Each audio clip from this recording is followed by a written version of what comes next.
Ah, the Wild West, a time of bold pioneers, tough cowboys, and absolutely ridiculous inventions that made people go, wait, why would anyone build that? I mean, you got your basic six-shooter, your trusty steed, and then you got this thing.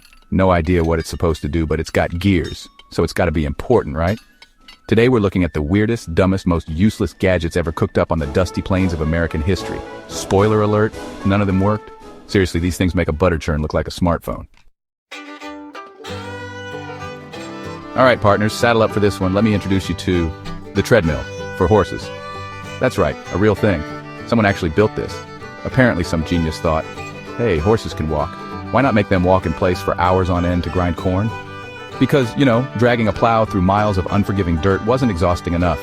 These contraptions were heavier than a saloon brawl after payday, broke down more often than a stagecoach in a ravine, and often just made horses tired without producing any actual power. I mean, can you imagine the poor fella stuck on this thing? Talk about a bad day at the office. Even the horses were like, bruh. They probably traded their oats for a stiff drink after a shift on this contraption. The whole thing was about as effective as a screen door on a submarine. You get more work out of a one-legged donkey trying to kick its way out of a quicksand pit. And the worst part? They actually tried to sell these things. Can you imagine the sales pitch? Tired of your horse just standing around looking majestic? Well, now you can make him walk in circles for no reason. Get your horse-powered treadmill today. I bet even the tumbleweeds were laughing at this one. Next up, the self-filling water bucket. Sounds like something out of a fairy tale, right? Well, it's about as useful as a chocolate teapot. This here contraption was supposed to be a game changer. The idea was, you leave it out overnight, and it magically collects enough morning dew to quench the thirst of a whole herd of cattle. Problem is, it took 12 hours to collect about enough water to drown a gnat. Imagine you're parched from a long day of wrangling cattle in the scorching sun. You stumble upon this self-filling bucket, your hopes soar, only to find out it contains a teaspoon of water. You'd have better luck licking condensation off a rattlesnake. This thing was about as effective as a pair of spurs on a centipede. You'd get more hydration from hugging a cactus. I can just picture some poor rancher trying to explain this contraption to his wife. Honey, I swear it'll work this time. We'll be knee-deep in water by morning. Spoiler alert, they weren't.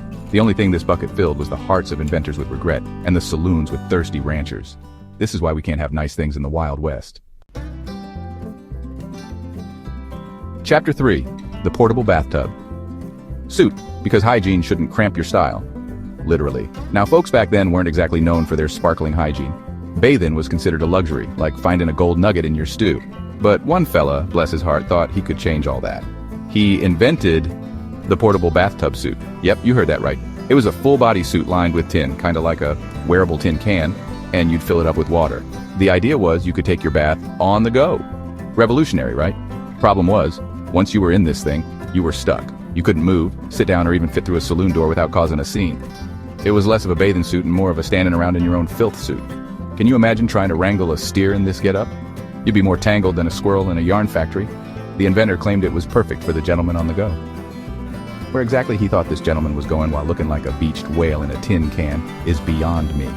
The sad part is the poor fella actually wore this thing in public. Probably scared a few children and a couple of horses too. He was so proud of his invention he even wore it to a town social. They say he got stuck in the doorway and they had to serve him punch through the armhole. Legend has it, he refused to take the suit off, even when it started rusting. He died, clean, but also very much stuck. Next invention, please, before I lose all faith in humanity. Chapter 4, the Cowboy Cow Milker, utterly ridiculous. All right, gather round you dairy enthusiasts. This next invention is going to make you want to switch to whiskey. I present to you the Cowboy Cow Milker. Yeehaw. Not. Picture this. You're a rugged cowboy out on the range and it's time to milk the cows. Do you grab a bucket and a stool like a normal person? Nope. Not if you own this contraption. This device was basically a bicycle pump. For cows. You'd hook it up to the udder and start pumping. It was supposed to be faster and easier than hand milking, but in reality, it was about as pleasant as a rattlesnake massage. Cows, as it turns out, are not fans of being hooked up to industrial machinery. They'd kick, they'd buck, they'd try to run away.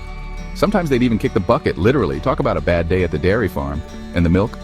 Well, let's just say it usually ended up all over the barn, the cowboy, and anyone unlucky enough to be standing nearby. Not exactly the refreshing glass of milk you were hoping for. The whole thing was about as effective as trying to herd cats with a feather duster. You'd have better luck teaching a coyote to sing opera than getting a cow to cooperate with this thing. The moral of the story is sometimes the old ways are the best ways. Hands, a bucket, and a whole lot of patience. That's how you milk a cow, folks. Leave the bicycle pumps in the shed. Onwards to the next invention before I turn into a lactose-intolerant cowboy. Chapter 5. The gun umbrella. Because nothing says stay dry like accidental gunfire. Alright folks, buckle up because this next one is a real humdinger. It's the invention that answers the age-old question. What's more dangerous than a sudden downpour in the Wild West? That's right, it's the gun umbrella. This wasn't just some wacky fever dream, this was a real thing. It was an umbrella with a gun built into the handle. Because nothing says stay dry like the threat of accidental lead poisoning. I can only imagine the thought process behind this one. You know, this umbrella would be a lot more useful if I could also shoot someone with it. Talk about an overachiever. Imagine strolling down the street, minding your own business, when suddenly it starts raining. You pop open your trusty umbrella, completely unaware that you've just armed yourself for a duel. Just picture it. You're twirling your umbrella, trying to shake off the raindrops, and bam, you accidentally shoot the sheriff in the foot. Not the best way to make friends and influence people. Let me tell you a little story. There was this fella named Jerry. Now, Jerry was a nice enough guy, but he had a habit of getting caught in the rain with his gun umbrella. Well, one day Jerry was caught in a particularly nasty downpour, and as he was fumbling with his umbrella, he accidentally pulled the trigger. Let's just say Jerry learned the hard way that not all umbrellas are created equal, and from that day forward he walked with a slight limp and a healthy fear of precipitation. So the next time you reach for your umbrella, be grateful it's not packing heat. So what have we learned today, folks? Besides the fact that I should never be allowed near a patent office, we've learned that the Wild West was a place of boundless creativity, big dreams, and a complete lack of common sense. These weren't just inventions, they were cries for help. They weren't trying to make life easier. They were bored, dusty, and had access to way too many gears and whiskey. If you enjoyed this trip through America's most useless ideas, hit that like button, subscribe, and tell me in the comments about your favorite dumb invention. Or make one up, I won't judge. Probably. To the dreamers, the thinkers, to the guy who tried to invent leather socks for snakes, we salute you. Even though your inventions were about as useful as a screen door on a submarine.